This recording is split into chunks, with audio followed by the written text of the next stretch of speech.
Oh, God. Shush, Taylor.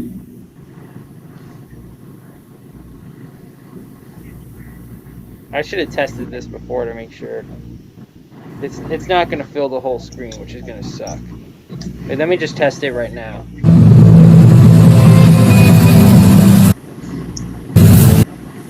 You're watching the NASCAR Amino network. All right, now as soon as I hit that should be good. Don't hear that when it happened. I'm not watching it. I played the NASCAR Amino Network intro on my computer. I didn't hear I can't have the pod. I don't have another device, so I can't ever have the podcast pulled up. I could probably check it on my TV.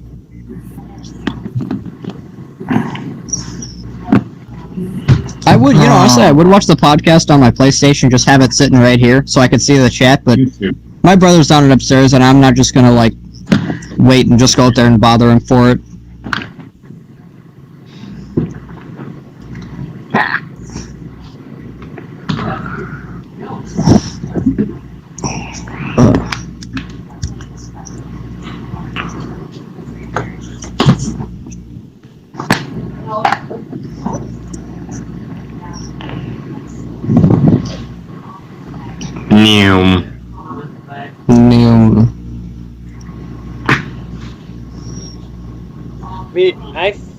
Never mind. Let's not talk about it.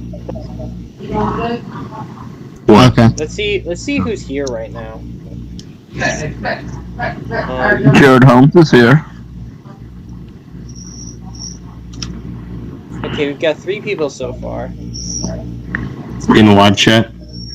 Yeah. Nice. Awesome. I need to make a post. I do have an unfortunate announcement when we do our thing.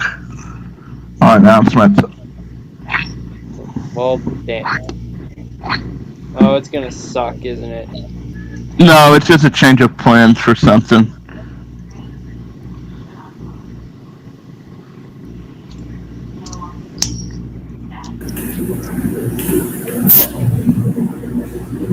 Just because the more I think about this thing, the more I think it's not going to turn out well, and I'm starting to procrastinate about it, so I was like, screw it, we'll do it at a later date.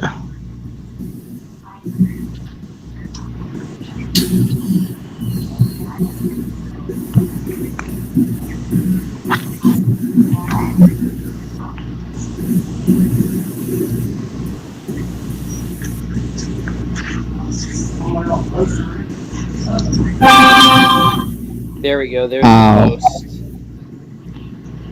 Yes, NASCAR podcast now live. Join Yeah, sir. Hell yeah.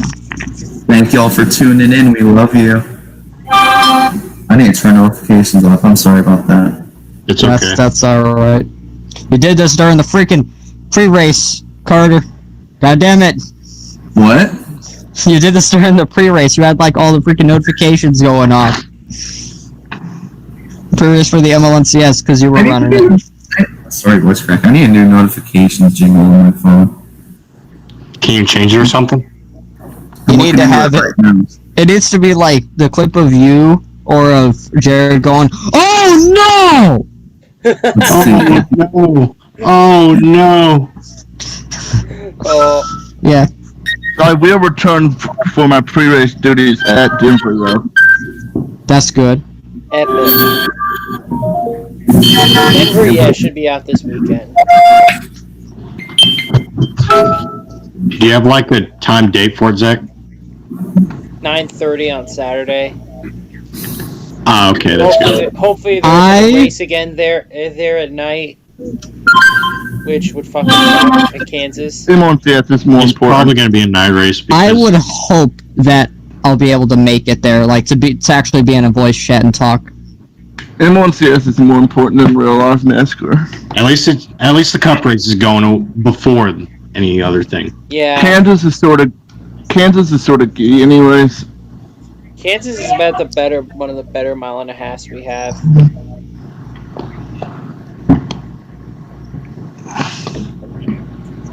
JD joined the chat. That's interesting. Although he won't ever join the Austin? podcast because he's a butthead. He's a butthead. You're all buttheads. Well, I can't believe it. Austin Rollins a three-time cup winner. Butt? And this time we didn't win a crown jewel. Hey, Carter, Yeah. you know who's the king butt? Who? Noah Gregson. Yeah, boy. No, Graxon's irrelevant. And it's 9 o'clock, boys. Oh my God. What the? Hey, Oh, look, come look, on. look who it is, Zach. Alright, let's try that again. God damn. JD No. was here. On. Right as you said, JD will join the podcast, you joined for a second and flipped all of us off. You're And watching it's, the NASCAR Amino No, Network. He's back. I was just trying to fix audio. Hello, everyone. Welcome to the NASCAR Amino Network for the 16th episode of the podcast. I apologize for that failure of an intro, but you know what? That's okay. I'm joined by Kayla Marinelli. Drink water. It's good. It's good. Hell yeah. Carter Jones. I second that. Drink water. You're good to hydrate. Jared Holmes. Drink Bud Light. It's no hydrate. Tanner Campos. I don't know what y'all can drink. Drink Propel. It's good. Drink Kool-Aid. No, don't drink the Kool-Aid. Oh yeah. Mexican Those like Pepsi. fruit barrels. Mexican Alright, Pepsi. before we get started, do any of y'all have any announcements you want to make? Start from Yes, the I left to do. right. Unfortunately, I don't have anything. I do. Unfortunately, we have had a mistake on our next big podcast episode. We are not doing NASCAR Amino's favorite paint scheme. I want to save that for a later date, so I would like to hereby announce that tonight, immediately after this podcast, I will make a post, make a Google form for NASCAR Amino's favorite track. That will be coming soon. Very Paint scheme will come under a later date. We had to test out a few things before we do that because I want to find a way that we can show the paint scheme when we're talking about it. You just send me the pictures, I'll be able to. Just as long as I have the pictures, I can show it. It will probably be after favorite track, but as of now, we're going in the direction of NASCAR Amino's favorite track, track. Chat. Yes. Favorite chats. Favorite chats are epic. And another announcement: be on the lookout sometime this week for event team applications. I'll be hiring 2 new event whatever it's called, event team members. Eventees. Event team. Sorry guys, we're just not really full of all excitement today after Texas literally take the breath out of every one of us. Nope. Tell me about it. Carter, Tanner, you guys got anything? I don't know if it's been mentioned already. I've kind of lost attention, but trader apps are being reviewed eventually, and expect the results for those to come out either Monday or Tuesday or Wednesday, whenever everyone in leadership has a say on who we may hire. Tanner. No announcements for me. Alright. Expect the M1CS race at Denver to be this Saturday at 9:30. Join if you don't feel like watching real racing. Anyway. Dang. Anyway, Oh my speaking of the MLNCS, that's the first thing we're going to react to. The MLNCS race at Richmond in particular. We've just been joined by Seth Le Bacon Thief as well. So, well, and Was never mind. Anyway, That's Okay, his name. Okay, Who alright, will be Caleb. missed? What was your reaction to the race?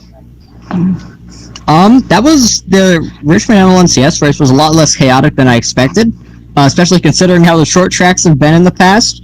I was thinking someone like JD was going to be up there dominating, or even Benjamin Deloney, but no, Carter just gets the Mike Harmon amount of laps led, 74, just dominates. It's the Carter and Kylie show all over again. You love to see it. Pretty exciting race. I mean, that just goes to show that we don't always need an absolute wreck fest with just a bunch of cautions to have an exciting race. That one was pretty good, even if out front there wasn't really too much excitement, but there were some good battles throughout the field, including me blocking Jared for like 50 laps. Could have put you in the wall. You did it, though. I loved it. Oh, I wonder why, Carter. I wonder why. Bias. In all That's seriousness, what people would say. What? That's what people will call if you say you like your race that you win is bias. Yeah, that's why I can't like Michigan. That's why I fucking love Coda. I mean, freaking love Coda.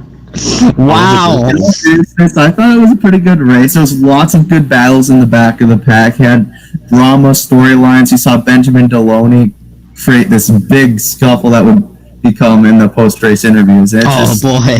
very, very exciting and dramatic stuff. It really added on to the content of the race, I guess I'll say. Pretty good race at Richmond. Other than the officials being absolute coneheads, the race was good. I should have won though, and the race would have went from an A to an A plus. But yeah, Richmond was pretty good. Bias. Richmond was a good race. There was some competitive battles in the middle of the race, but no one was near Carter because once he took off, he was gone. But overall, there was some decently good action with a little mix of controversy towards the end. So Richmond went decently well. I'm just surprised it didn't become a wreckfest. Jared literally asked me like a little bit after the race, like, did Carter have a 6-star for Richmond? And I was like, no, he did. I thought for sure he had to have a 6-star. I was shocked. Dominated, man. I don't know how that happened. I'm like seriously, I remember like Old Spice, like Caleb dominated that race, but that was because it was a road course. You kind of expected it, and the cautions all just fell right for him to lead every lap. Carter And Road was holding everybody up, but Patrick Road's not going to win a race. And don't forget Kylie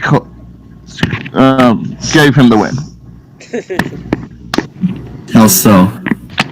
You I were reckon Nick wrecked on, Nelson. like, the last lap. He wrecked on the last Totally. lap and it finished under caution, so Snapbot couldn't pass him. Well, that's good. That's actually You know, pretty that good. would have screwed me over, when you really think about it. I would have rather finished under green. Who knows? Yeah, never forget the Roval. Yeah, or Chicagoland, or That was Rockingham. Tanner's only commentary job to date. Yeah, Yep. Yeah. and it gave Maybe us in the the future. determined meme. Yes. He is When does the determined meme He's come de- back? He was determined to win that regular season championship. Yep, and I did. He was. Austin Dillon was determined. Nate asked me my thoughts on Denny wrecking Bowman. Don't worry, we'll get there. But before we do, we have the first ever Columbia Sportswear truck race at points-paying race at Daytona. Caleb, you look like you're excited to talk about this one.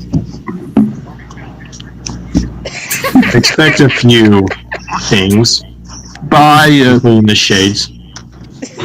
Hey, that race. Is it biased to say that was a pretty damn good race? Because that was exciting. Yes, it's bias. And I pulled a win out of my ass. What else can I say? Okay, Kevin Harvick. Had it handed to me. That was my first actual win in a Miss League while driving for Hose Mad and with Pepsi on the car. I Wow, you didn't did really think hose, about it, but that's I bad word. had never done that beforehand. It was always with either Ray Skays or obviously on my own in the A-Rock. But Really exciting race. I mean, absolute wreck fest. We had people almost die. We had people flip. We had the weed truck go high. Carter said it, not me. Carter said it in the broadcast. I had to do it. We had Benjamin Zaloni get what he deserved after the night beforehand. And we had Kylie absolutely just Cheat. the greatest way that I have ever seen somebody throw away a victory. I don't even know at this point. Like, I didn't even know till the finishing results came up that I won. I'm like, wait a minute. So she finished last. Yeah! That was how it went. Reaction. Yeah, I don't know. Like, I was at a loss for words in the post-race, but that was something I'm really excited for the truck series. It's already a lot of work. I mean, I guess call me biased if you want to, but I really, really enjoyed that. All right. That race, let me tell you, it got me hot. It got me so hot, like shirts coming off. No, don't do that. Underneath skirt. I had a heart attack. I was so worried. Going on like a minute ago, just so I could do that. But just great race overall. Lots of insanity. Lots of confusion in the end. Just storylines, everything. It had it all for Brandon's first ever points paying race in a series. He did a great job compiling that and putting everything together. I kind of taught him how to use Camtasia and like make the ticker and stuff. So I'm glad that he's using the knowledge to the best of his ability and like doing well with it so far. Not having done an NR 2003 league like this before. But yeah, very interesting. Very weird that NR 2003 just decided to gap Kylie a lap ahead of the leaders. I'm not sure exactly what made that happen, but nonetheless, Caleb and Jared battled for it in the end. What was for technically second, but ended up being for the win, and Caleb got it in the end. Yeah. Poor Jared. I blocked him 2 nights in a row, man. Just the... Oh, God. He probably hates me. I do. Yeah, he does. But no, the Colombo Road Truck Series Center, or whatever it's called, was really freaking good, honestly. Kylie got what she deserved in the end, being a cheater, cheating in the M1CS. If you know, you know. And yeah, that's what cheaters get. You try to be like Kevin Harvick. Oh, God. Like favorite driver, like driver. Kylie Greeter, cheater again. I don't know what I was trying to say there, but screw it. What else can you say? The race was pretty exciting. Competitive racing for the lead throughout the day. Mixed with the little bad day at the track with a bunch of wrecks and a controversial ending that saw Caleb out on top after Kylie made a big oof that ended up costing her the win. That's basically how the truck race went down. Overall, it was great. I reached a bit too far for some jokes in that race, but that was really fun to commentate. That was freaking awesome, and I just thought that the finish with like Brandon just has a good mind for like creating the storylines. Like, that's probably the one thing that he brings to his series that is like that puts himself above and beyond like all the other series, at least in that department. Was that is that he has a knack for just like creating the storyline. Like if I'd gotten that, I would have just shot it again and been like, hell no, I'm not using that. But Brandon knew how to use it, and yeah, that was good on him. Anyway, I didn't get to do my burnout, man. Damn it. It's got to go to victory lane. He should have shown like you and Kylie wrecking each other. That would have been hilarious. I didn't even go to victory lane, Tanner. They mailed me my trophy. I was already heading out. Well, at least you got to celebrate at home. All right. Finally, the MLNCS at Colorado. This is the first time in a while that the MLNCS has had 2 races in 1 week. I'm just not going to say anything about this one, so Caleb, go. Redemption, I guess. Kylie just kicked everyone's ass at the end of that thing. Really, though, an exciting race. I mean, I didn't really know about Colorado for a while. Oh, we lost Jared there. Rip. But it was, Brandon showed me a few clips of the racing, and I'm like, oh, this is going to be something, and it definitely was. The most, I was, like, nervous on the edge of my seat that whole race just because of the way that you have all these lap cars starting on the inside, and I'm sitting there in the top 10 just waiting for something to happen to me, and I somehow am able to come away with the top 10 finish after basically everybody else is just dead. Everyone else just died, so much so to the point where Sidney Allen got 11th place. That's how you know you've done something. And then, Patrick Roden, being the driver that he is, wrecking my boss. So, I see how it is. But, we're going on to... I think it's funny how we have, like, these two races, like, within 2 days of each other. But, now in, like, one week, we're just basically going, like, 15, 30 minutes down the street to Denver for the next race. But I'm ready for it. I mean, especially with how the first one went. This one's going to be chaotic. I'm 43 points above the cutoff, so I mean, I'm feeling pretty good. Just as long as the one crazy scenario that Zach explained to me doesn't happen.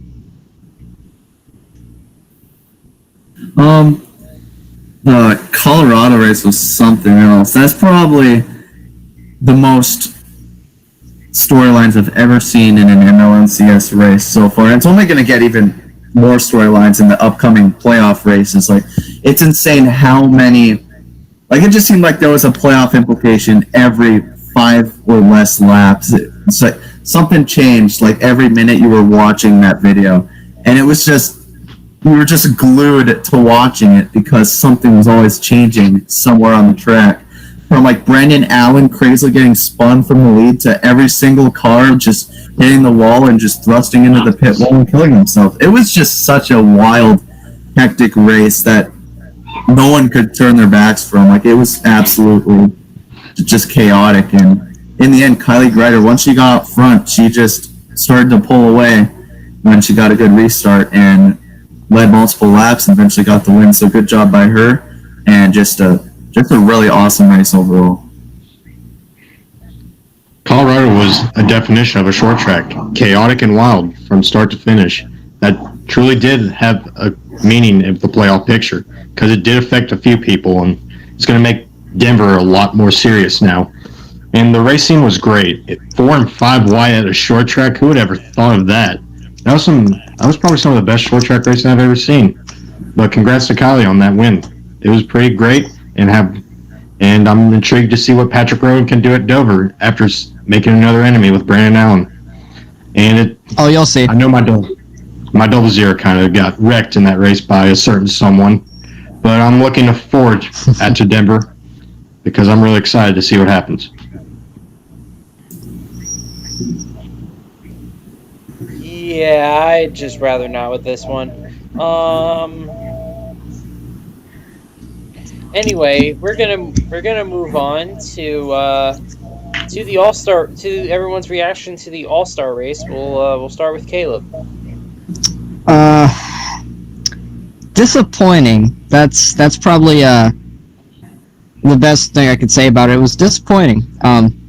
Especially just considering the fact that it was at Bristol. The Open was alright. I mean, we had some storylines, including Michael McDowell being an absolute idiot like always and screwing Bubba Wallace, who probably could have competed in the All-Star race, considering the speed that he's had lately this season. But I'm disappointed at, like, the lack of moves made by drivers in the All-Star race itself. I mean, really, there were a few battles for the lead, but really there weren't too many green flag passes. Throughout the field, we saw some battles there. We saw Kyle Busch get really close to getting up there at Bristol, probably his best track, but couldn't get it done. And I mean, the Underglow, I know some people were complaining about the Underglow, but I thought it was pretty cool for what they did. My only gripe with it is the fact that they could have done it based on sponsor overall color of the car rather than manufacturer, but still a pretty cool concept, and I'm happy with it, and then we'll get to the number placement soon. But overall, I mean, I expected more out of it, especially considering these these drivers in competition at a short track like Bristol going for $1 million, you think it would be more exciting, but it was more exciting at a track like Charlotte last year, and I really don't understand why, but I'm glad they were able to allow a good amount of fans back there. Just disappointed with the outcome of it. You really expect better from an event like that. Yeah, and after watching the Open, it's like, what happened? Because segment one of the Open was like the craziest thing I think I've ever seen so far this season. Like, just absolute insanity. 4 wide at Bristol at one point. You saw just a driver intentionally take someone out of absolutely nowhere, it seemed like, intentional or not. And then segments 2 and 3 were a bit more tame. Then heading into the All-Star race was just hyped up to be like such a great thing. And then we got there, and I think the only good moment from that race was like a 3-wide battle for like first or second that lasted like 1 lap. That's all I can remember. Just a very disappointing race. No battles, like Caleb said. It seems like no one wanted $1 million. It was. I heard analysts saying like it's not going to be a race where the leader's going to pull away from the field. It's going to be like always bumping and shoving to get to that lead, and that's not what we saw at all. It was just such a letdown, honestly. Especially for a track like Bristol. Everyone expects it's going to be an awesome race with a bunch of bumping and banging, good racing and stuff. And we got none of that. I don't understand it.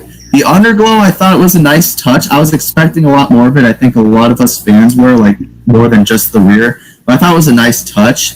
If they were to ever bring it back, I think it's just a good all-star race feature, as well as maybe one night race a year or something like that. I don't think it should be like a permanent thing.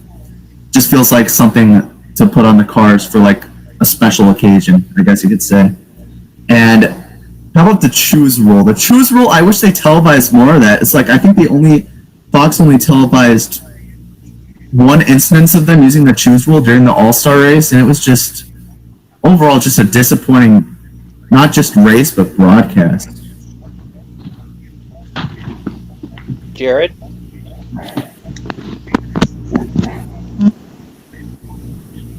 Jared? I was muted. Damn. I didn't really watch the All-Star race, to be honest. It got boring there, so I decided to tune into pro wrestling. But yeah, like Carter said, the Underglow was a disappointment. The choose rule is great, should have been broadcasted more. The number placement was alright, people bitched about it for no reason. And yeah, I think that should be it. The way they done that race with like the Underglow and the number placement should be for every single expedition race from here on out. Like the Clash and All-Star race. But yeah, Bristol's not a good All-Star race place, I don't guess. What laps? Why is that only like 150 laps? The race went only on for 44 minutes. Bristol, they should have at least upped it to 300, maybe 250. But yeah, it was disappointing. Very, very underwhelming and very disappointing. Tanner? The All-Star race at Bristol it failed expectations in my opinion. The Open was good, the only good race. There was more competitive action with the field, but once it got into the All-Star race, no one really took a shot at going for the $1 million. They just played it safe throughout the entirety of the race.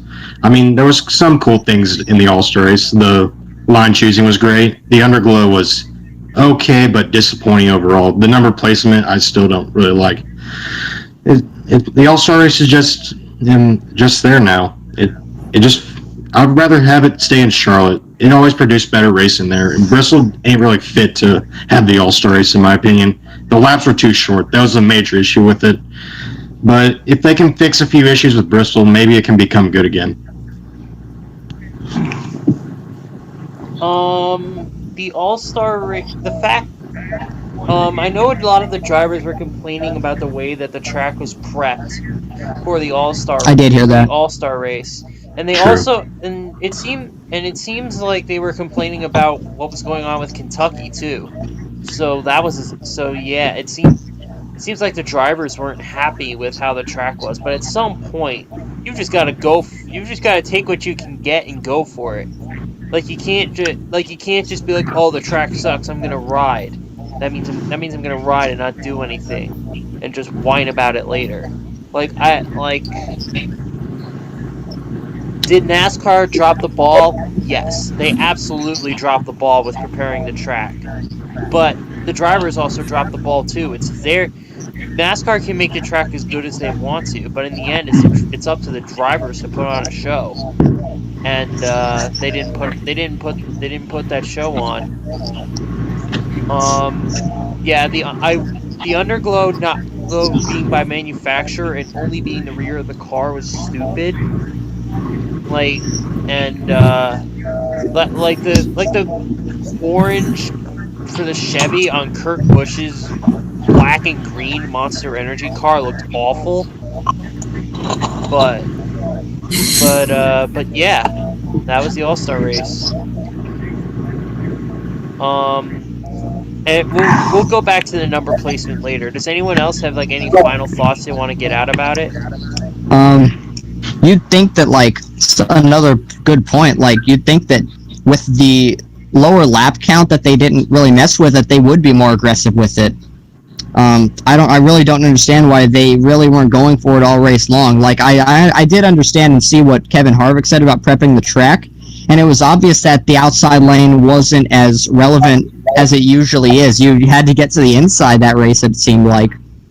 But no one was really trying that time except for Kyle Busch. I mean, Kyle was trying to get up there, but ultimately couldn't do it. Just Bristol seems so much different, and I really do expect better from it, but I guess it's just... If it would have been prepped differently, it might have been better, but they really didn't put on much of a show. That's all I have to say.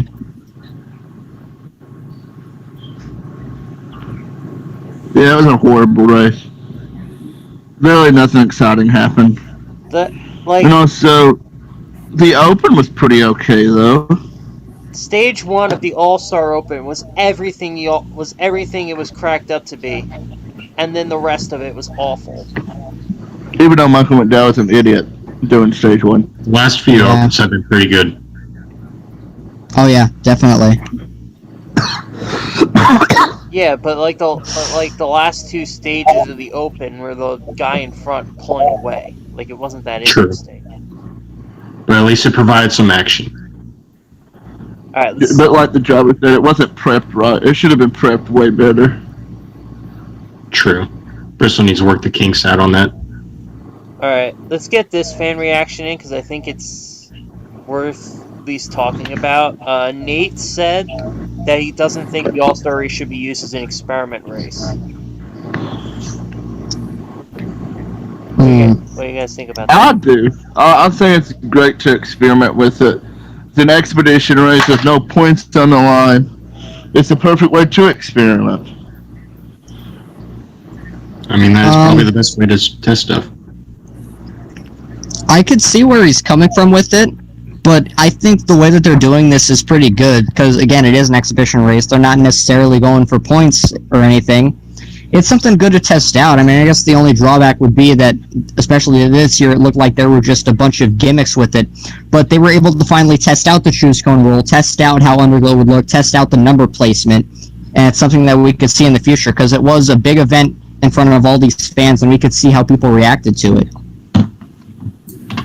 Yeah, Nate, I can see where you're kind of coming from as well. Perhaps have the same, try not to experiment as much and give the drivers something to be familiar with, something they're comfortable with, to be aggressive and go for $1 million with.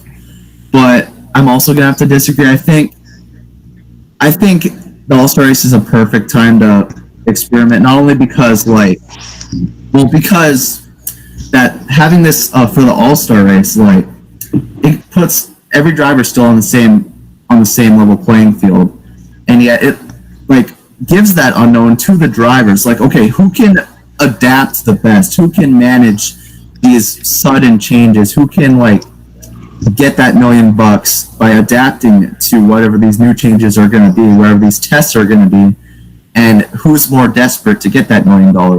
I think this All-Star race is kind of hard to support with that, because Chase Elliott's car was just seemed that much more dominant than the rest of the field, and the track, like you said, was just so badly prepared. I think you have to put that mainly on the track preparation, but I think the All-Star race is a good race to experiment with. If anything, probably an alternative would be like maybe test it with like the Clash or something else, but I think there's no other options to like experiment stuff with this. Yeah, you can't really test with the Clash because I mean maybe next year with the road course possibly, but the Clash when it's a plate race is just that it's just not good for testing. Because if you test it and it goes wrong, if you test at Charlotte and it goes wrong, you get a boring race. If you test at Daytona and it goes wrong, someone gets hurt. So anyway, speaking of getting hurt, Texas. Caleb, just say it. Just go ahead.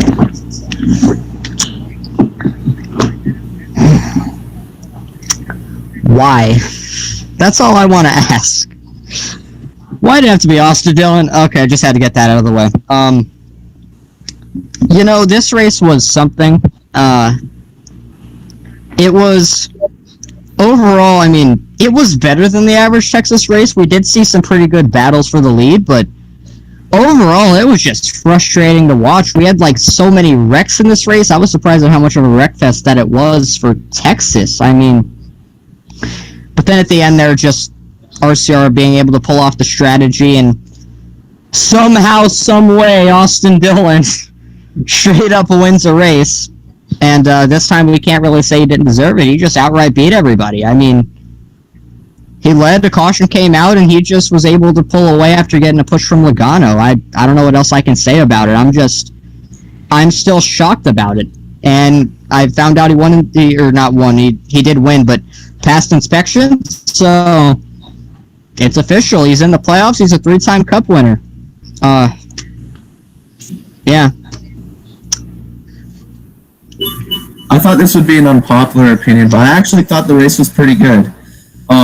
Despite all the wrecks, which was very frustrating to watch, like Caleb said, just a lot of drivers I personally like, William Byron, Matt DiBenedetto, Christopher Bell was also involved in one, as well as other people like Jimmy Johnson, once again, just terrible luck bites him. And Bowman. Other than that, the storylines were great in the race. We had Austin Dillon winning that race and shaking things up, moving him into the playoffs and locking him in. Tyler Reddick had an amazing run. You had guys, as much as I hate to admit it, Byron, Johnson, all those guys above the cutoff getting in trouble. It just makes it that more intense to watch for the next upcoming weeks in the playoffs. This race was a big turning point today. Still with even 8 races to go in the playoffs, things have just shaped up so much differently now after today's Texas race. You'd think Johnson had such a fast car and once again didn't go his way. Byron was having a great run all day and it didn't go his way either. Just so much drama and so much things happened in this race that was the main redeeming factor, in my opinion, for this race. That race was absolute garbage. There was not a single thing that was redeemable about that race. And also, before I deep dive into this, I want to say one thing. Clint Boyer, you're the worst driver in NASCAR. The fact that you have a ride is effing stupid. Go to a retirement home. You're a shitty driver, a shitty commentator, and a shitty person. Stupid redneck that don't belong in NASCAR. I'm getting there. Mm-hmm. Then, speaking of, Quinn Half. Christopher Bell's top 24 down to points. Let's go! Yes! Wow! Cowboys 33rd place starting places, but we're gonna get 24th. But I don't care. Oh yes, yes. Imagine he gets 13th on his first try. That would be hot. But anyways, Quinn Hoff. Actually, you know what? You're not even relevant enough to talk about. You're garbage. Get out of the sport. Denny Hamlin, also garbage. Not relevant enough to talk about. How many times you got to choke a championship away? You're not even a Hall of Famer, Denny Hamlin. You're a stupid, no good for nothing driver. He got loose. Also, screw Kyle Busch for cheating in the Xfinity race. Here we go again. Kyle Busch bad. Joey Logano good. Kyle Busch is Cryo Busch. Chase Elliott good. Kyle Busch bad. Nice. Alright, Tanner.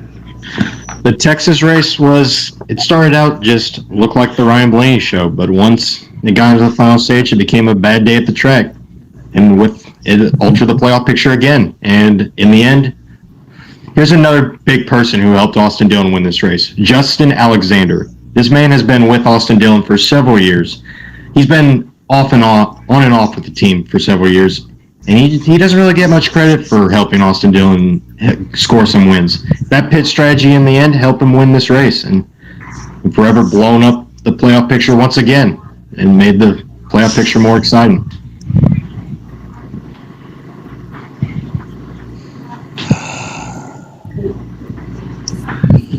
There is not, Let it out. like Jared said, there is nothing redeemable about this race. Actually, no. There is one redeemable factor. That Ryan Blaney, for once in his life, got screwed. Gets so much bullshit luck all the time. I'm just happy that for once in his life, he got screwed. Good for him. Yep. Speaking of getting screwed. Alex Oh Bowman. my.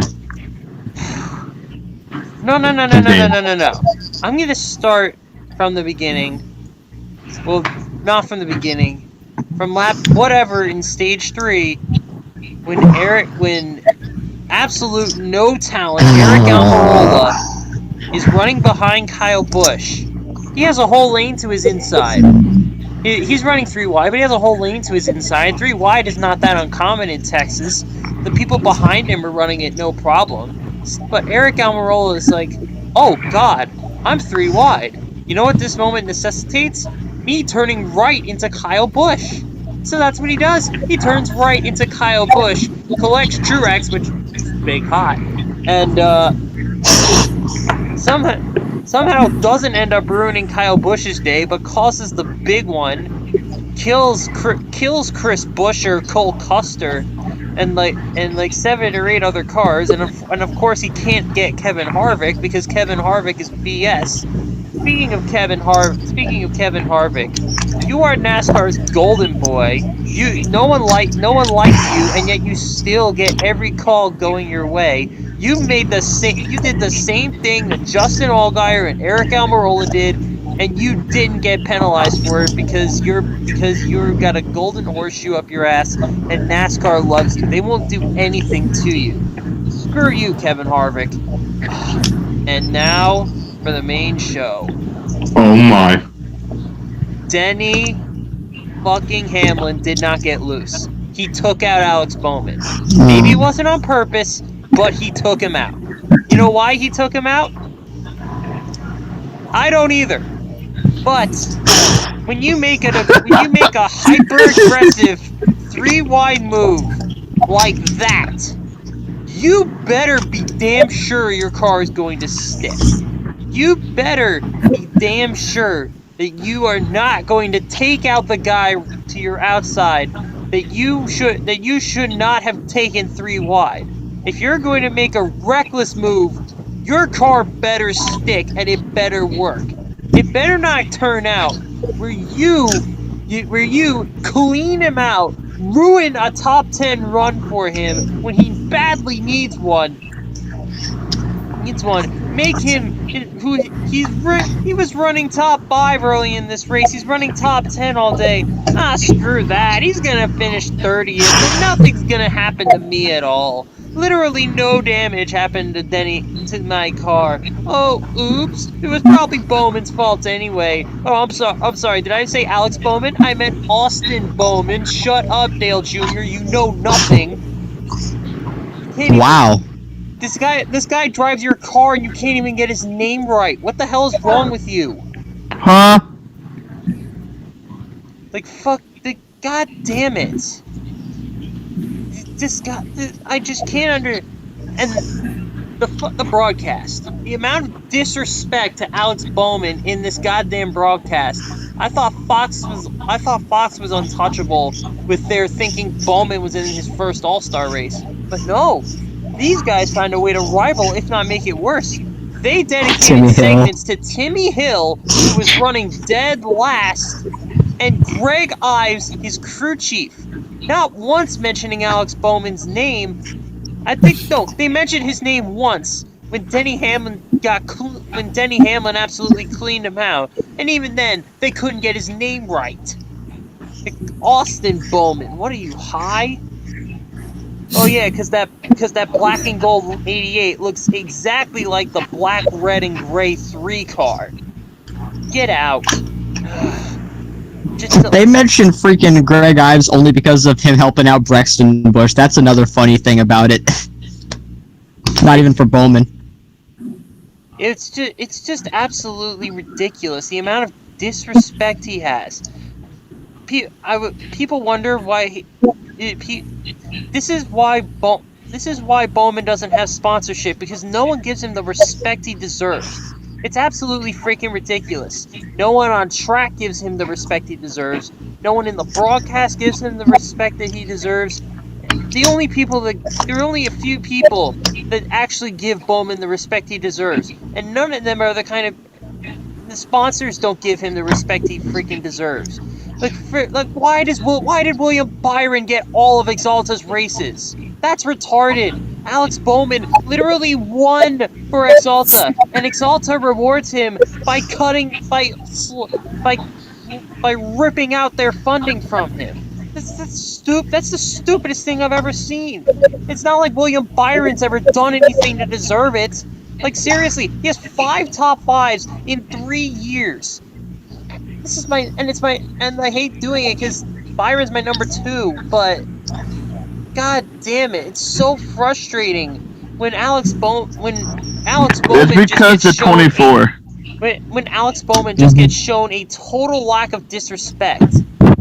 He gets no respect from sponsors. He gets no respect from the broadcast, and he gets no respect from his fellow drivers, and it results in him finishing 30th every week when he should be finishing 5th.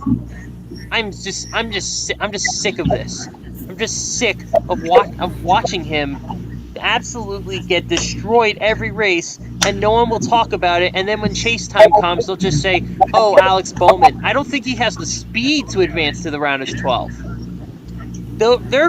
Someone in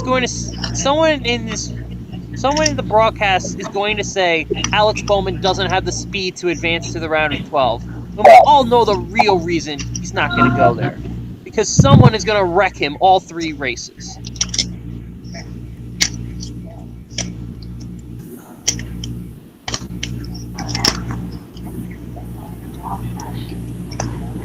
Also, did I mention that Kevin Harvick is a dirty cheater? Because Kevin Harvick is a dirty cheater. Yeah, you did. Yeah, you did. And you mentioned it even more. Anyway, does anyone else have any final thoughts they want to get out about Texas? I want to talk about Oh, here we go. Ty Dillon. You had one job, is to hold your damn line. And what do? You take out someone who's battling for a playoff spot and ruin his day completely. And once Austin Dillon won, you just basically screwed Byron even more. I honestly don't know about this 24 team anymore. And Ty Dillon, you're just honestly a waste of space. And I guess Kevin Harvick is right about you. You are a silver spoon driver at best.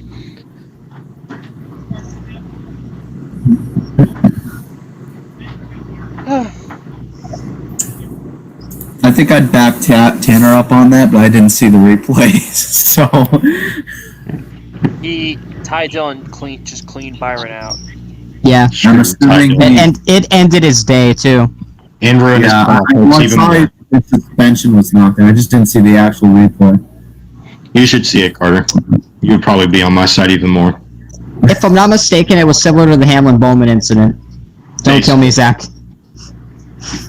It was almost worse because Denny Hamlin at least had the excuse of, oh, Ryan Blaney was to my inside fucking that up.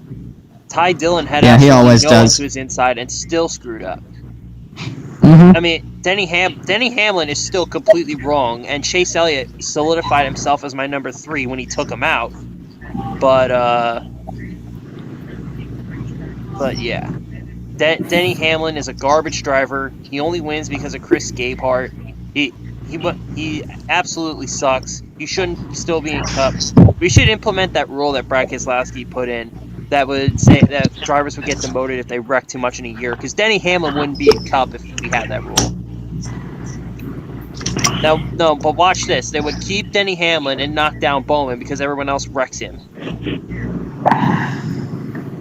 Well, they don't bring in enough attention.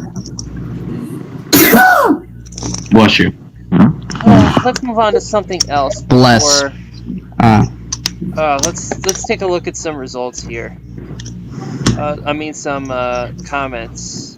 William Byron is trash and Tanner knows it. That's false. Who the hell said that? Kylie. Justin Haley's still garbage.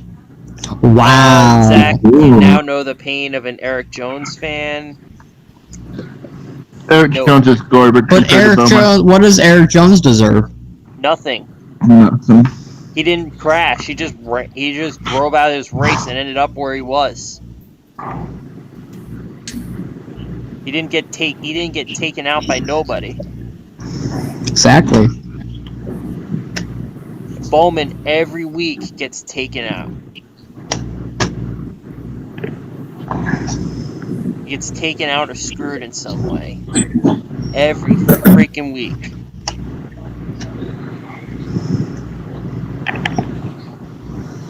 Alright.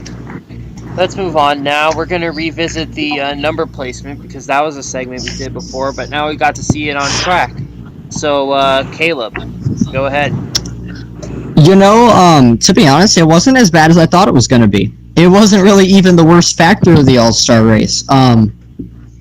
It was decent, but I feel like the only reason that the schemes really they weren't that good. But this is something very interesting that they decided to do. I really don't know. I'm pretty sure I heard that it was one single team that brought this up to NASCAR. I wish I knew who that was.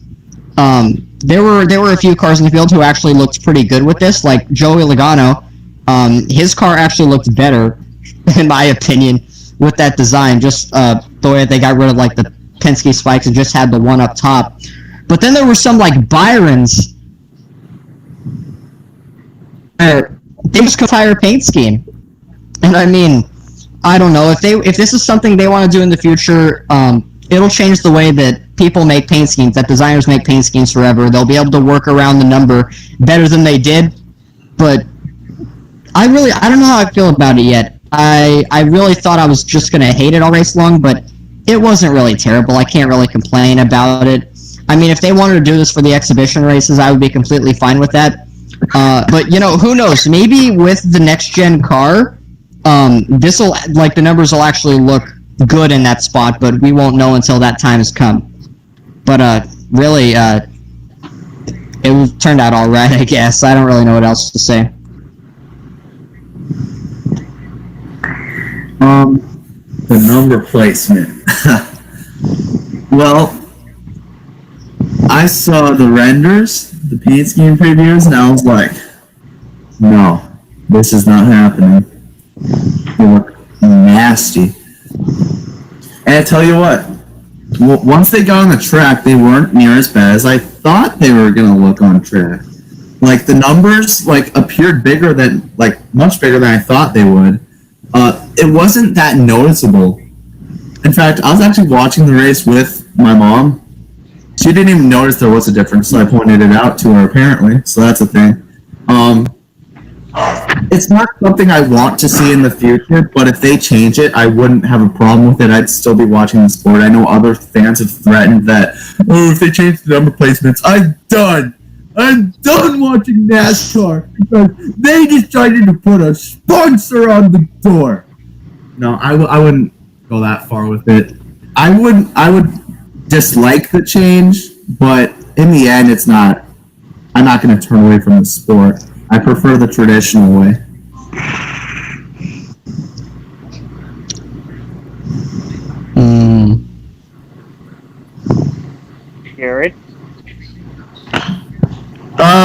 the number placement wasn't bad at all. People complained about it because they complain about everything. I hope NASCAR uses that for all expedition races in the future. It's a pretty unique look, something different to set the expedition races apart from the points paying races. Yeah, nothing to really complain about. There's a few schemes that were sort of ugly, though. But other than that, no gripes from here. Tanner? The number placement, I'm still 50-50 with it. It looked good on the racetrack, but I'm not used to it just yet because I'm not ready for them to change the number placements entirely because it does ruin paint schemes long term and ruin the recognition of them. But it's cool to have them for non-points races. That'll probably be the best way to have them rather than having a traditional number placement for every single race like always. But I'm still 50-50 with it, but I'm just not a fan of it fully yet. I'm not a fan of it either. It wasn't anywhere near as bad as I thought it would be. Okay, well, it was bad, but it wasn't anywhere near as bad as I thought it would be. I wouldn't mind it being there for exhibition races. It would suck if they did it full time, which I feel like is going to be a thing. But it'll be something I get over. And contrary to what Caleb said, that working around around the All-Star number would actually be worse, in my opinion, because the sponsors just get screwed up. Everything just feels weird with that, but It'll change the formula for paint schemes, the way that people do them. it will. What the fuck? As long as you don't do what they did with Byron's scheme, you're going to be okay. Yeah, no, Byron's scheme was absolutely an abomination. McDowell's was awful. I didn't really like Bubba's either. Usually, I like more schemes than I dislike, and in this All-Star race, I disliked more than I liked. So, It would have looked better if they made the numbers a bit bigger than they were. Some cars, I feel like the main problem was the fact that the number wasn't as big. Like, I understand, they wanted to move it for, so the sponsors could have more room. But the main part of that car that you should be drawn to is the number. And if you're going to move it, at least make it big enough for people to see. I mean, they were still decently sized, but they've got to be bigger. Like, I made a concept scheme where, with my MLNC Cater John Sings the Classics car, the way that I sized that is like the way that you want to have it. It's got to be big enough. yeah, and then the Stewart... And you don't want it to look like the freaking Stewart Haas cars. The Stewart Haas cars all look terrible. Oh, yeah. Except for Almirola's. Nah, Almirola's is terrible because it was Almirola's. Wow. Dang. And Almirola's cars are about as good as his talent. Anyway... More bash. Anyway, we're gonna move on to, first, does anyone have any final thoughts on this? I don't. I've said all that needs to be said. Nope. Alright, we're gonna transition to, Texas Motor Speedway. The track itself. Let's just talk about what the future of Texas Motor Speedway should be, starting with Caleb. Out of the 1.5 miles, it's one of the worser ones. It's not really a terrible racetrack, but I feel like what really has changed people's opinion on it was obviously the reconfiguration of turns 1 and 2, which is still one of the worst decisions ever. Still has been one of the worst decisions ever made. And it has screwed up the racing at that track because it truly did used to be great. I feel like the future of it will, my prediction, I would say in the new schedule, Texas is only going to have one date. There's potential for a track like COTA or somewhere around there to be there, but Texas is a racetrack that is very, very meh and doesn't produce as good racing nowadays, and I feel like it definitely does not deserve a second date. I'd say the spring one stays, but I don't think it's that good in the playoffs. It's usually just the Kevin Harvick show. Yeah, I don't understand it. Why fix something that wasn't broken? I'm just confused why they even reconfigured it in the first place. It's just a monstrosity is what it is. It's either a boring race or a wreck fest. If there's no in between, there's no good racing really. Like, sure, it's had a couple moments since its reconfiguration, but those are ultra rare. And yeah, it's just so disappointing. I don't know what else to say. I don't know the legalities behind it, but if they are able to get Circuit of the Americas on the NASCAR Cup schedule, I would gladly, I think any NASCAR fan would gladly be down for that, and for it to replace at least one of the Texas dates, because Texas is so screwed up in so many ways, and as the asphalt continues to age, still haven't seen any improvement from the reconfiguration at all. Okay, cancel Texas. It is a horrible track. It don't need neither one of its dates. There's another track in Texas called Coda that they should go to. The Texas Motor Speedway has not been good since the freaking reconfiguration. There's not been one exciting race there, and it should just be canceled anyway. Texas 2014. Was that before or after the reconfiguration? Before. That was before. That's back when it was good. We had the Gordon Kozlowski fight. That was some good racing there. I said there's not been a good race after the reconfiguration. Oh yeah, after the reconfiguration. Yeah, you're right there. It's normally the Kevin Harvick show. Take it out of the playoffs, definitely. And we'll replace it with Coda. We need a good road course in the playoffs. Because it's in the same market. Texas. There you go. That's how you fix Texas. Kick it off the schedule entirely and replace it with Coda. Texas, it used to be a good racetrack, but ever since the reconfiguration, it just has not lived up to expectations. I'll be back. Okay. But Texas overall ain't that good anymore. The reconfiguration has just provided less moments that are exciting for the track.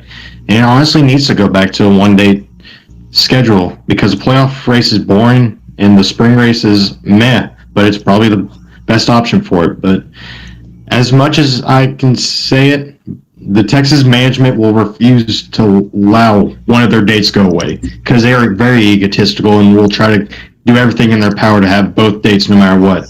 I would love to have Coda on the schedule, but as long as Texas exists, Texas is going to stay no matter what. Yeah, that's what's unfortunate about this whole situation. Is that no matter how much the fans cry out that they don't want to see Texas anymore, Texas will not only probably stay for 2 races, but it will probably stay for 2 races on this reconfigured oval that no one wants to see. That has time and time again proved it's just not a good track. Well, it's just like, if their track, a bad sign is that for your track is that it needed to put PJ1 down. I mean, other than Bristol, for which it's really made amazing, it hasn't really worked for any of the other tracks that have tried it. It's just not and the fact, and that's how bad that these guys, that's how bad that Texas has it, is that they have to put the PJ1 down to even try to look remotely interesting. And I want to see it. I honestly want to see it completely gone, but there's going to be at least one race there. But I feel like with Texas's contract running out, NASCAR might have the power to say, look, no one likes the track, so either do something to fix it, or lose a date, or 2. Because I don't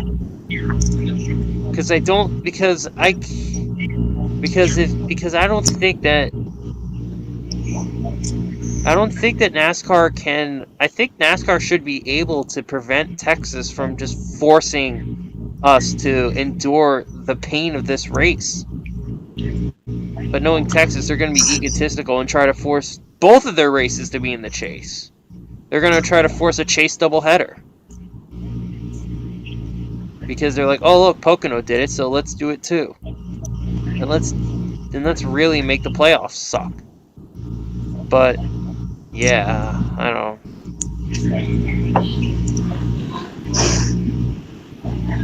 It's just a shame, really, that what that track was and what they degraded it to. It's just it's just really a shame.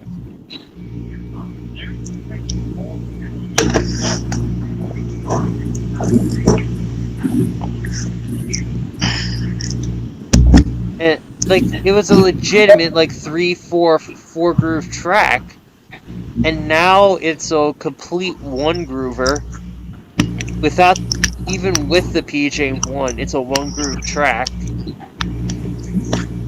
Like, passing is next to impossible. Like, before, passing was very, I wouldn't say easy, but it was very doable.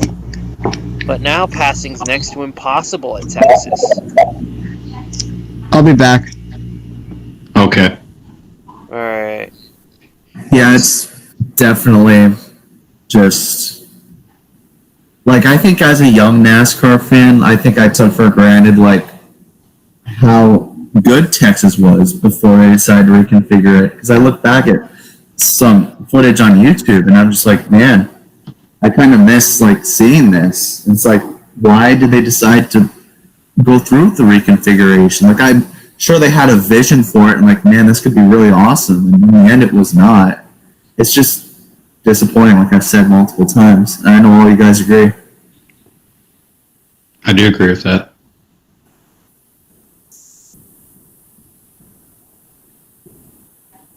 Like, and like, it's not just NASCAR that this reconfiguration sucked the life out of at Texas. Like, if you noticed, the IndyCar races at Texas suck now too. They used to be absolutely awesome, and now they look like garbage, really.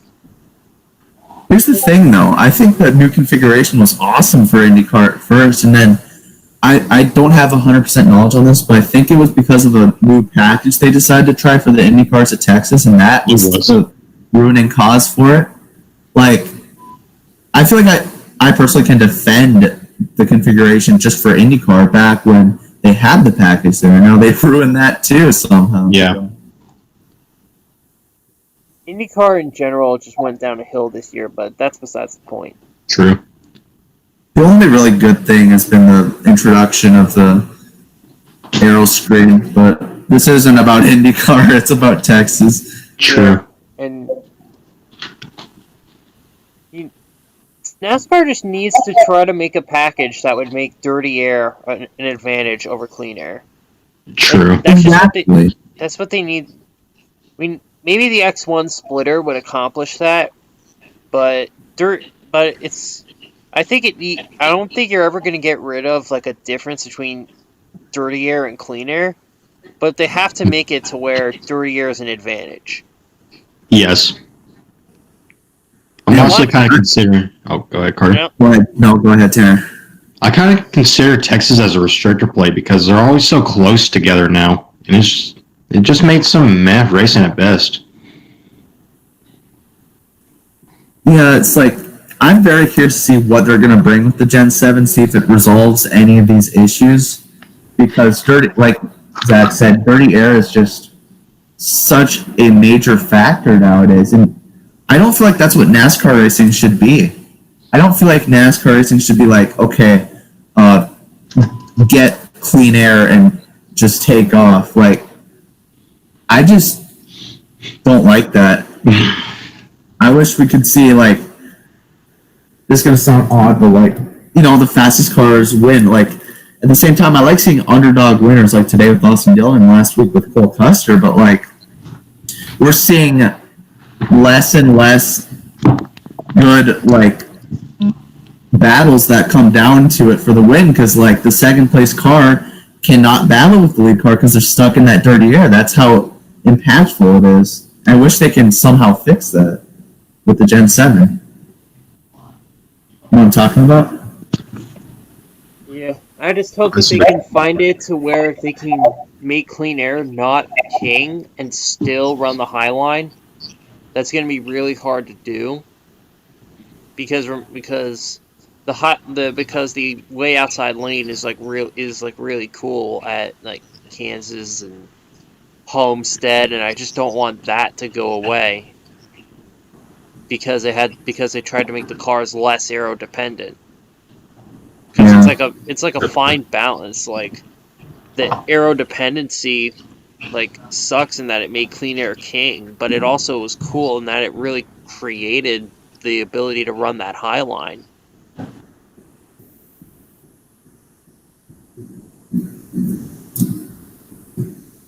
There's been tons with this package. There's been tons of awesome mid-pack battles, especially on restarts, but I just miss like having the epic like showdowns for the win. Like we've still seen a couple with this package, but I feel like we've had the opportunity to see more if we were on like a previous package. Like the 2014 package, I miss that package so much.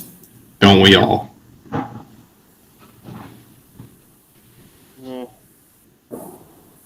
It's like there are just more good moments with the 2014 package, for instance.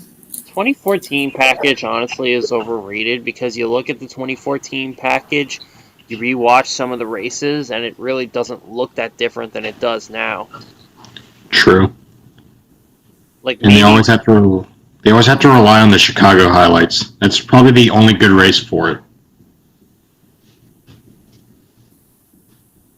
Like there were some good moments at like Atlanta or the 2014 package had moments, but it wasn't like it really wasn't the be all end all of aero packages. It had plenty of problems. Many of the same problems we're still talking about. True.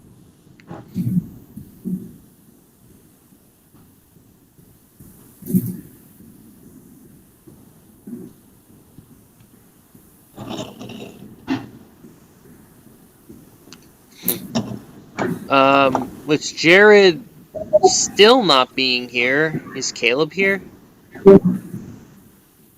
I guess not. Because he wanted to do a Caleb slots, but I guess he's probably doing something at the moment. Yeah. So, well, shit. Basically reached the end of our topics. I'm back. Good All timing. Right, there we go. We were just talking about letting you do a Caleb slots. Shit, I don't even, Didn't you say you wanted to do one before? I was like, that was mainly like a heat of the moment thing, but I think if I were to do something, it would be on Quinn Hoff, but, I mean, in general, just, Quinn Hoff, like, I don't even know how to explain what he just did. What he did in that race. He decided that he's better than everybody else driving Starcom equipment, so he could just cut down on Christopher Bell when he's like 3 feet unclear, and then just basically take him out, and then clip Matt DiBenedetto and just wreck everybody. He doesn't deserve a cup ride. What did he do? Like have a few starts at ARCA? Hasn't even been through Trucks or Xfinity? It's like he doesn't deserve anything in any of NASCAR's top series. Maybe not even ARCA. Absolute joke. I don't even care if you're driving for Starcom Racing. Screw you, Quinn Hoff. Wow. Dang. And this has been Caleb's thoughts. Beautiful. I miss Quinn Hoff when he was like back in 2016 racing the NBM, or I think it was NBM 46 car with like the pink numbers and racing top 10 somehow at Bristol. I miss Quinn Hoff when I didn't know about Quinn Hoff. I miss Quinn Hoff before he suddenly got a cup ride out of freaking nowhere. Landon Castle should still be in the 00. He honestly should. But it all came down to funding. Yep. And now Landon Castle might be out of a job entirely.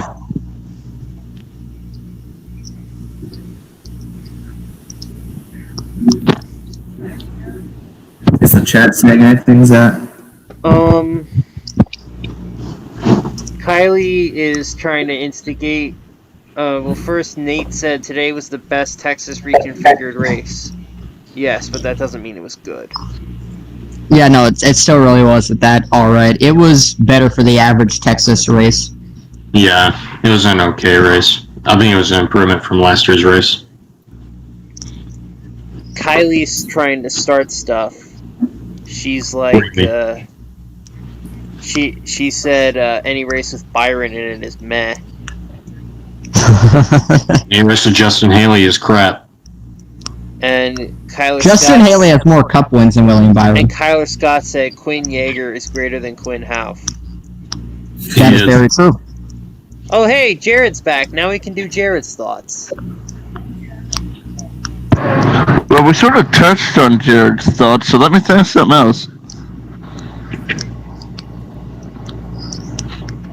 I got one. We just did Caleb's thoughts, so we'll see what you can do. What was your thoughts? Quinn Houff. What about him? How he doesn't deserve anything he has in the Cup Series, and that he should not be in NASCAR anymore for what he did to poor Christopher Bell and Matt Benedetto. I agree. But anyways, here's one. There should be a team in the Cup Series that is a Legends team to give people like Biffle, Edwards, and, well, not really a Legends team, just an old team. Just every single race there's a different person from a different era in NASCAR that's still alive, and they put them in the car for like a race. Like one week we might have Biffle, next week Mark Martin, the next week Brian Vickers, the next week Tony Stewart, next week Paul Menard. I've always wanted a car like that. I always thought it would be a cool thing. What do you think about that, Caleb?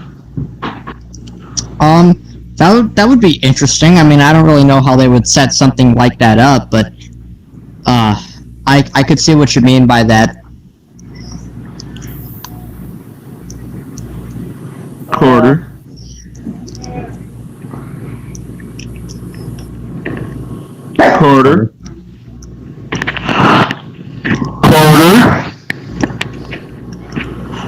He's dead, so go Tanner. The idea that you brought up, Jared, it's pretty interesting. I mean, it would be cool to do, but I don't see it really working in the Cup Series because it has to come down to funding and all that. I mean, several drivers can do that, but not everyone can do it. I think the best way it could work is in the Xfinity Series, like how Dale Jr. and Tony Stewart are trying to do, because they want to try something different rather than racing in Cup again, because they just don't have the fun that they used to anymore.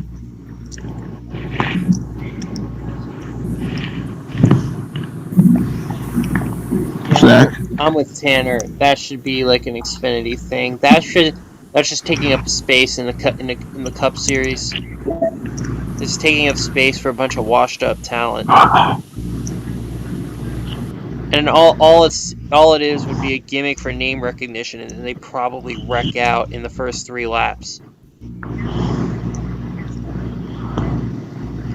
Not Tony.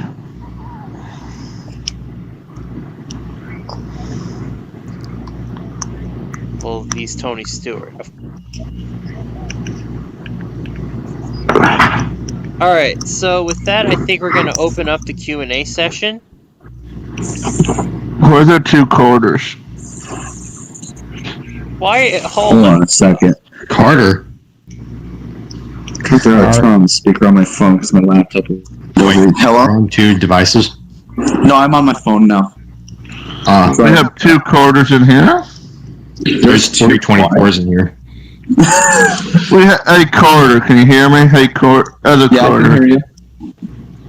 Oh, there's one Other quarter. The other quarter has passed away, unfortunately. Rip. Well, I'm anyway, here, the yeah. Q&A session is now open. Ask us any question about the 2021 schedule that you feel that you want to ask. Given that we talked about whether Texas should have 2 dates in 2021. And speaking of which, I would like to officially announce the next 2 podcast episodes. Next week's podcast will be revisiting our ranking of our favorite drivers in the 2020 season that we ranked in February. We'll be re-ranking them next week. And in 2 weeks, we will be predicting the 2021 NASCAR Cup Series schedule, pending if it does not come out before then.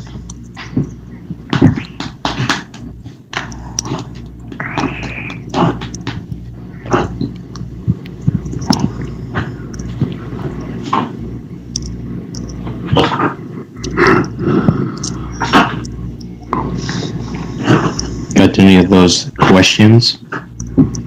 This isn't exactly on topic, but I guess no one else is asking any, so might as well.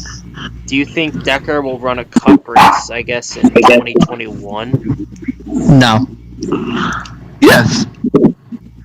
She's taken over the 48. I really believe it. Because N29 is a smart company, and they're going to put her in a cup rod. That's going to depend. If she can get a cup ride, it would probably be with Rick Ware Racing at best. I'm just going to go by my cup series. That's where Byron will be next year, too. You know where Christopher Bell will be? Working at Burger King. Wow. Based on Hey, Tanner. I think Wait. Tanner, 10 to 8. We don't count that record because Ty Dillon's a dumbass. Don't forget, 10 to 8. Based on how she was able to luck her way into a full-time truck ride last season and part-time this season, I would not be the least bit shocked if she ran Xfinity races or got a full-time Xfinity ride at this point.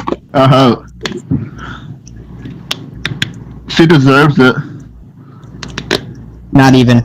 Maybe ARCA.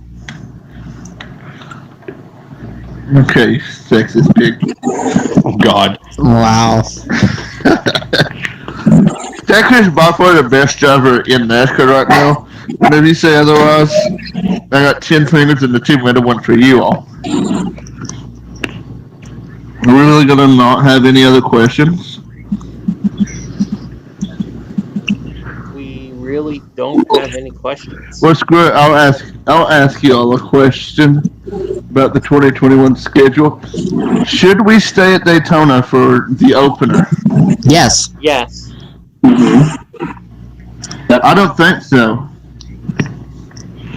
Why? So we can get out all the idiotic fans that say, "I'm not good with my condition." That's one tradition I don't think should be messed with because it's not broken in any way. And another we've always thing, gone to Daytona and no one's complained about it. Ron Newman.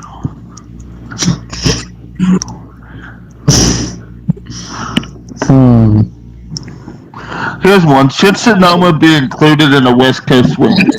Yes, I'd say definitely. I would like to see that. And during the that's spring, if they did it during the spring, like it's really, really nice over there, and it's not as hot because they do it like that's California in the middle of the summer. That's like the worst possible time to go there. Have it when you have all this grass around and make Sonoma at least a little bit better, even if it is like one of the worst tracks in NASCAR. Make it at least a little bit better. Make it at least good looking. Like the dirt everywhere just looks bad. It looks nasty. Looks all tacky. I think there would be more grip on the racetrack, to be honest, rather than racing in the bright sunny day.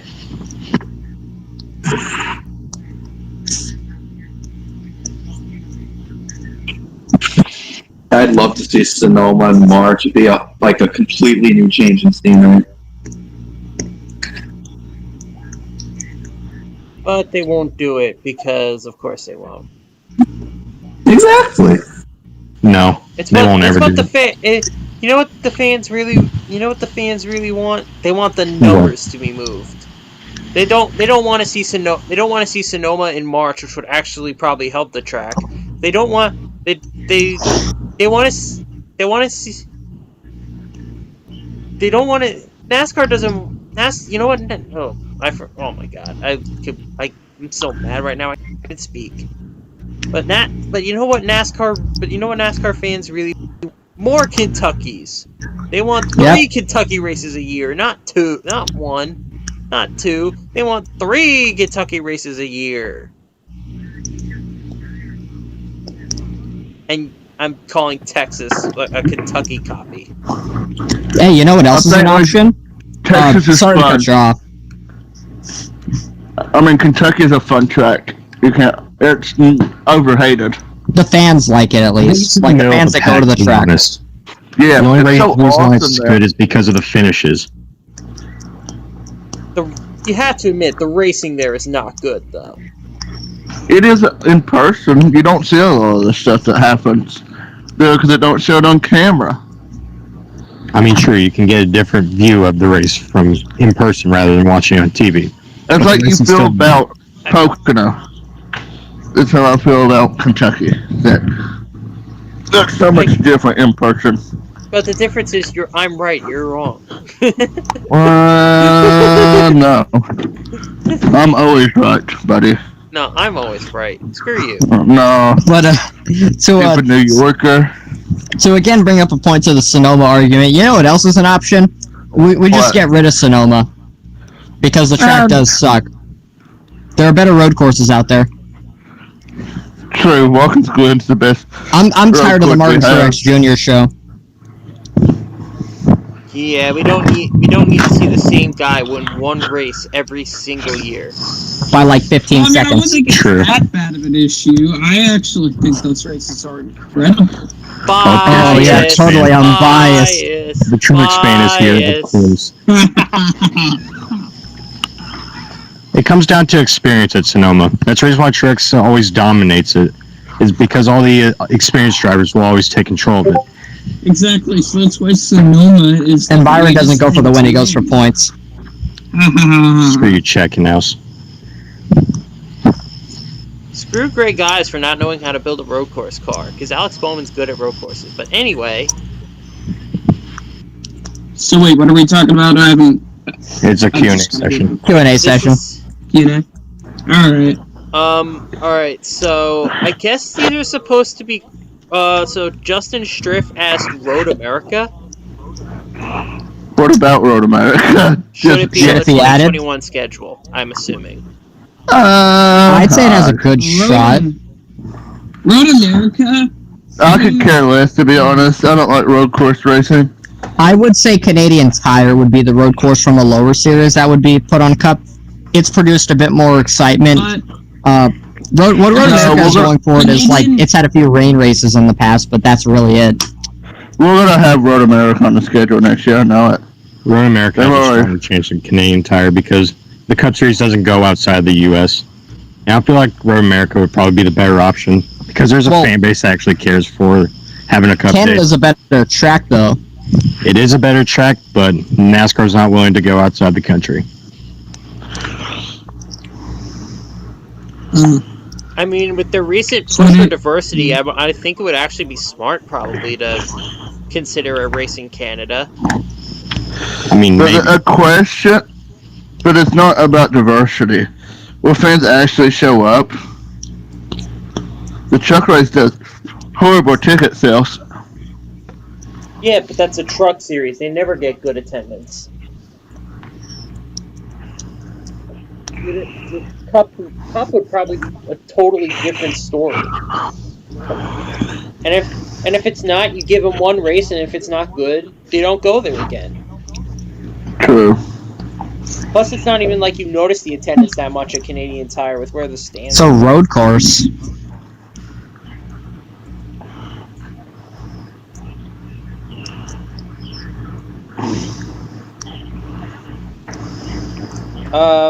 What about Mid-Ohio? No. How would everyone feel about Mid-Ohio? Mid-Ohio is probably one of the most forgettable road courses. That one. Mid-Ohio just... I mean, I'd be able to go to a road course finally. Any of those lower road courses like Road America, Mid-Ohio, or Canadian Tire, I'd be perfectly fine with. But, I mean, I don't know. It's... Again, all these road courses have produced exciting racing in the past. We just have no idea how they would handle in the Cup cars. I mean, I know Mid-Ohio's had its share of rain races. We might be able to see one of those for once in the Cup Series. I'm going to say yes to Mid-Ohio. I really want to go to a road course one day. And it wouldn't be that far. So, yeah. Put it on the schedule. Mid-Ohio's a cool racetrack, but I don't really see it being on the Cup schedule. It doesn't really have a big market out there.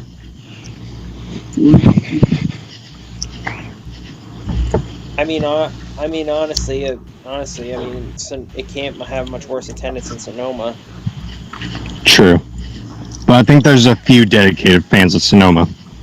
I just don't know about Mid-Ohio. Oh, you'll get dedicated fans no matter where you go. True.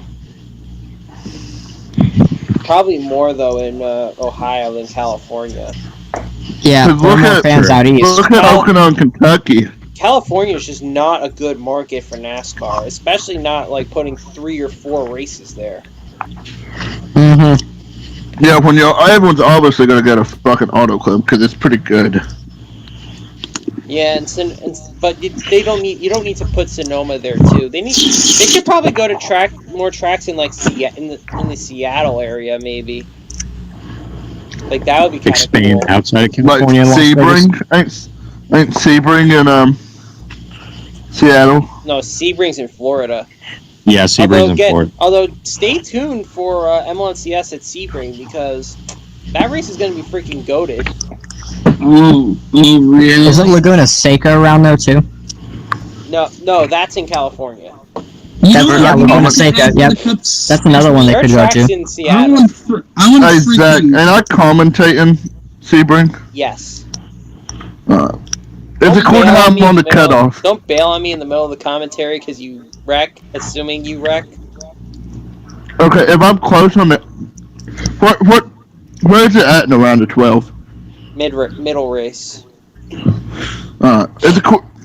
That's good, dude. Cause it was the last race in the round, I probably wouldn't. Especially if I was like on the cutoff Bubble. That's if I make it even to the round of fucking 16. Yeah, that's why you gotta tune in for Denver, boyos. You got to you gotta tune in to see if Jared can survive the round of 16. That would be pretty gay if not. All NASCAR Amino users, Jared Holmes is in deep trouble and he needs your help. Like the stream and subscribe and post a comment in the live chat. But hurry, he's in grave danger. You know what we need to do? Chocolate ice cream. Yes, but we need to. Yeah, that'd be great. We need to build Denver Motorsports Park in real life and run races there. Yes. We need actual races. I mean, it would probably suck idea.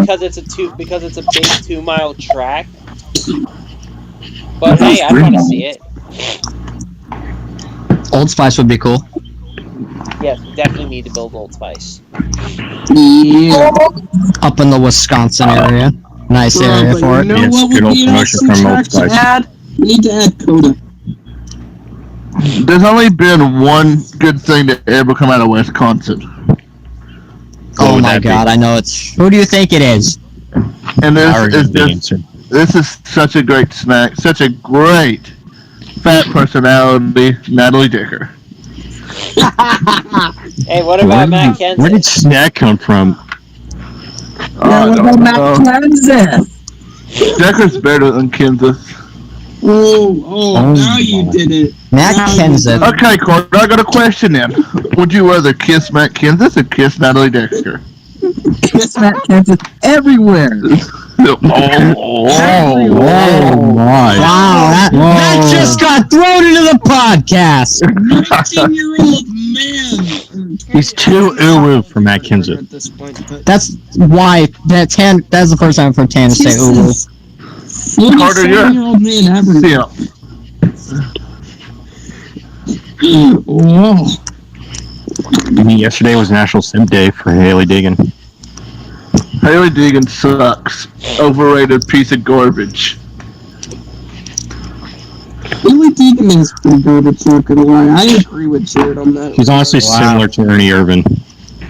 Well, that makes She's her more- damn good. What do you mean she sucks? She's similar to Ernie Irvin. She's aggressive. Ernie Irvin won See? 15 cup races. But he always got bashed for his aggressive driving. He won 15 cup races. And then he could have became the next big thing, but as we know, things can not happen his way.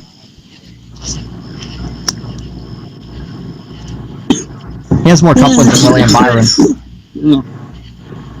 Is Ernie Irvin in the Hall of Fame? Is William Byron going to be in the Hall of Fame? Ooh, Hell yes.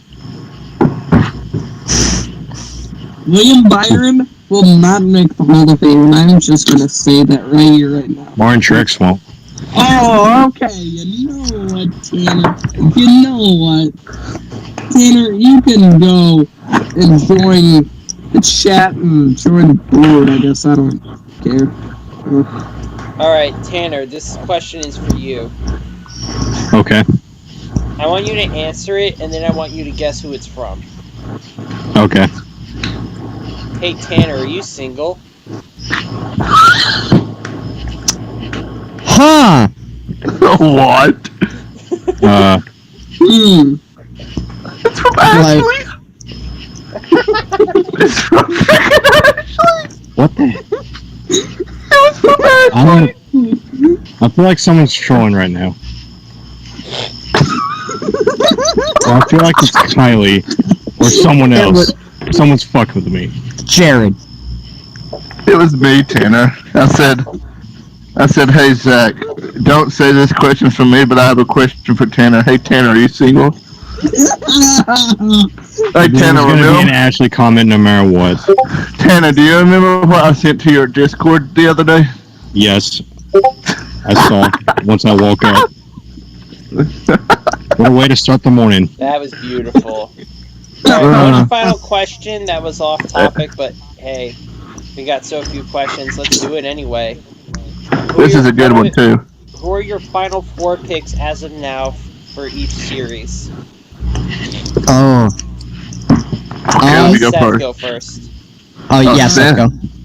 Alright, just a second. I'm getting my stuff together. Alright, for the truck series, at this point, come on, it's pretty obvious. I'm pretty sure that it's going to be Austin Hill, like, obviously, Grant Enfinger definitely will make it. Todd Gilliland, he's an epic player. Sheldon Creed. For Xfinity, definitely Noah Gregson, as much as I hate to say it. Austin Cindric and Chase Briscoe are shoo-ins. And throwing a good Harrison Burton, and that's your final 4. Cup, at this point, Kevin Harvick and Denny Hamlin are way too dominating. I think not counting Martin Truex Jr. in is a bloody shame.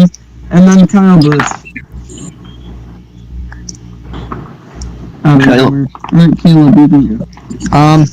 So for trucks, I'll say Austin Hill, Grant Enfinger, Sheldon Creed, and Christian Eckes. For Xfinity, I'd say Xfinity's pretty easy. Chase Briscoe, Harrison Burton, Austin Cindric, Noah Gragson. And then for Cup, I'll say Kevin Harvick, Denny Hamlin, Brad Keselowski, and Chase Elliott. Quarter. Alright, can you hear me? Yeah. Yeah. Yep. Alright. Trucks, let's go. Austin Hill, Christian Eckes, Zane Smith, and Grant Enfinger. Xfinity. Not Creed. Probably not Creed. How did Creed Enfinger has the fall lead. second? But anyway, Xfinity, Chase Briscoe, Austin Cindric, not Noah Gragson. I said it from the very beginning. Ross Chastain makes it as well as Justin Allgaier. Oh, hold on. No, Harrison love Burton's for there as Harrison well. Burton. What the? No, sorry. I'm putting Burton in over Allgaier.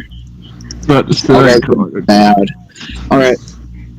In Cup, let's do Harvick and Hamlin definitely at this point. Man, I can't trust Keselowski getting by the round of 12. I think you can probably get round of 8 this year, though. But I don't think the final 4. So Harvick, Hamlin.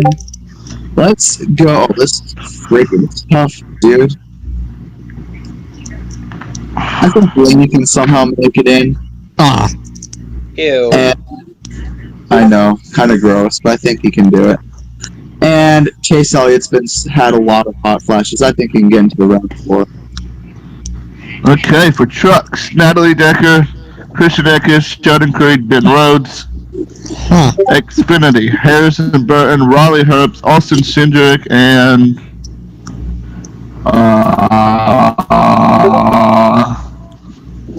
Mike Herman. In the Cup Series, Christopher Bell, Brad Keselowski, Chase Elliott, and Alex Bowman. But also, they say LOL for shits and giggles. Steve Phelps says, we're going to add 4 more other drivers to make it 2 rounds of 8. The 5th driver in is William Byron. The 6th driver in, Bubba Wallace. The 7th driver in, Ricky Stenhouse Jr. And the 8th driver in, Joey Logano. Tanner? For trucks, I'd say Austin Hill, Brandon Finger, Sheldon Creed, and maybe, I'd say Matt Crafton. I feel like he can possibly make the playoffs. He's 10th in points. There's still an opportunity. He's not even. He's like 12th in points. Yeah, he's not even in the playoffs, buddy. He'll make But hey, guys, That's to like defend saying Tanner, Reddick is gonna make the championship 4. to defend Tanner, remember what he did last year. Yeah, but my predictions are right and yours isn't, so. Okay, I'm moving on to the trucks. Xfinity, it's going to be... as well, Crafton is indeed 10th in points right now. Boom. But anyways, on to Xfinity. I feel like Briscoe, Cindric, I feel like Gregson's going to possibly sneak his way in with a little aggression. And here's something in there too. That's probably the most legitimate Final Four I can see happening. No, mine's legitimate. For Cup, I would say Denny Hamlin, Kevin Harvick, Brad Keselowski, and Chase Elliott. Yep. Oh my god, breaking news here. Mike Harmon has tested positive for cheating, and Chase Briscoe is now my 4th driver to be in the Xfinity playoffs. I forgot all about him. Oh my! How did The you guy who has the most Briscoe? wins. I don't know. I just did. Alright. So I couldn't say I'm my 4th favorite driver. So I thought, Kylie's gonna probably yell at me in the chat because I didn't put Justin Haley in. I say he barely misses out. Justin Haley gets eliminated around to 12. He's Alright. garbage. He's So does mediocre. Ross Chastain, Noah Gragson, Justin Allgaier, all around to 12. So for trucks, I'm gonna say Enfinger, Hill, Zane Smith, and Decker. no. Let's go with you know what? It's a freaking shit show. Let's just say Ben Rhodes because why not? Yeah! Ben Rhodes is garbage, but he'll make the Montreux Jr.'s garbage. In No, Xfinity, I'm gonna say Harrison Burton. Briscoe at Cindric, and then I'm gonna put Chastain and Allgaier. Are you stupid? You know what? Breaking news, Alex Bowman misses the playoffs. Todd Dillon gets a final 8 spot. But they'd have to DQ him. They'd have to DQ him at this point. No love for your lookalike? Michael Annett is not getting It's past round of garbage. 12. Michael Annett's not even made the Joey love playoffs. for him. Harrison Burton can't even win a fight. No, Harrison. No, here. If you asked me like 3 weeks ago, I would have said Harrison Burton without a question. But his average finish the last like 5 races has been 25th. Like, come on. Wanna know why? Because he keeps Noah getting screwed. I Gragson. know, but if you keep At getting Talladega. Let's just walk through these last 5 races. Talladega. DGM. Garbage. Back markers that should be in the sport. Wrexham. Pocono. Stupid track compound. Stupid NASCAR officials not cleaning up from Josh Bilicki's crash because their back markers should be banned from the sport. Next race, Michael Annett wrecks him like a dumbass. Next race, Noah Gragson wrecks him like a dumbass. And then what happened yesterday? I don't know, but he gets screwed all the time. Harrison Burton's going to win a championship. He's going to come back. He's going to inject the power of Ward Burton in his veins. Damn. Harrison he's injecting Jeff Burton, if he Burton's wins another venom race, into I'll his have veins. him as a lock, probably. But He could have won this race. He could have won at Texas, but his car wasn't going to bottom because Joe Gibbs is a washed-up has-been that don't know how to build fucking race cars. Well, they were actually focusing on a real talented driver. Who? The guy who went to victory lane and then got taken away from him. Oh yeah, that's another thing. You know what? Before you say your cup, I am sick and tired of Joe Gibbs giving all the equipment to Kyle Busch whenever he goes down in the lower series. That is straight BS, and it's a slap in the face to the full-time drivers. I hope Harrison Burton absolutely breaks Kyle Busch's leg and slaps him in the face. Alright, so for Cup, Seth, you're insane to put Kyle Busch in the. You're insane to put Truex and Kyle Busch in the round of final four. You are insane. Yeah, they're not making it. Kyle Busch is How not about the getting round round of 8, 16. Okay. He's just not. Okay, yeah. I'm Can sorry. I change my prediction? I was a little dumb there. Let me change A it. little. Yeah. Kyle, Chandler Smith can't make the playoffs in the truck series. Yeah, He's a full-time driver. next year probably though for KBM. Yeah, Rafael Lazard's going. For Cup, we're gonna keep Hamlin and Harvick, and of course, because No, neither one of them even make it because it gets changed to the round of 8 and they get knocked out in the original round of 8. We're gonna put Ryan Blaney in because Ryan Blaney is pretty epic. And No, he's not. No, he's not. yes, he is. And Eric Almirola, let's go. No! Okay, I would love. Okay, That's even worse. I than would Kyle love Busch. to see it. I would love to see it, but it's not happening. I'd say That's even round of worse than 8 Kyle is possible. That's even worse No. than Kyle Busch. He don't even get nowhere near the round of 8. He gets eliminated around 16 Okay. with Let Kevin me go Harvick, through Clint all Bowyer, my and Phil eliminations Custer. in Cup. Okay, so first round eliminations: Johnson, Almirola, Kyle Busch, How Austin dare Dillon. you? How Second- dare you? And then no Wait, one cares Johnson's about gonna the make cares the about the other two playoffs. eliminations. Wait, Custer's gonna make it past all those guys? Yes. Custer's gonna make it past Kyle Busch. Yes. Round of 16 eliminations. Kyle Busch, Denny Hamlin, Kevin Harvick, Martin Truex Jr. Oh, you. Can you imagine? Kieran, That would that's be mind-blowing. anarchy. Alright, let me get to my final four. Denny Hamlin, Kevin Harvick are going to be in because my life is a shithole. We're gonna put Chase Elliott in. Boo. Sucks to suck. He's better than Truex. And That's bullcrap. and you know what? Fuck it. I'm gonna still put Bowman in the final because I'm a biased motherfucker. I agree, Zach. Bowman round of 4. Let's go.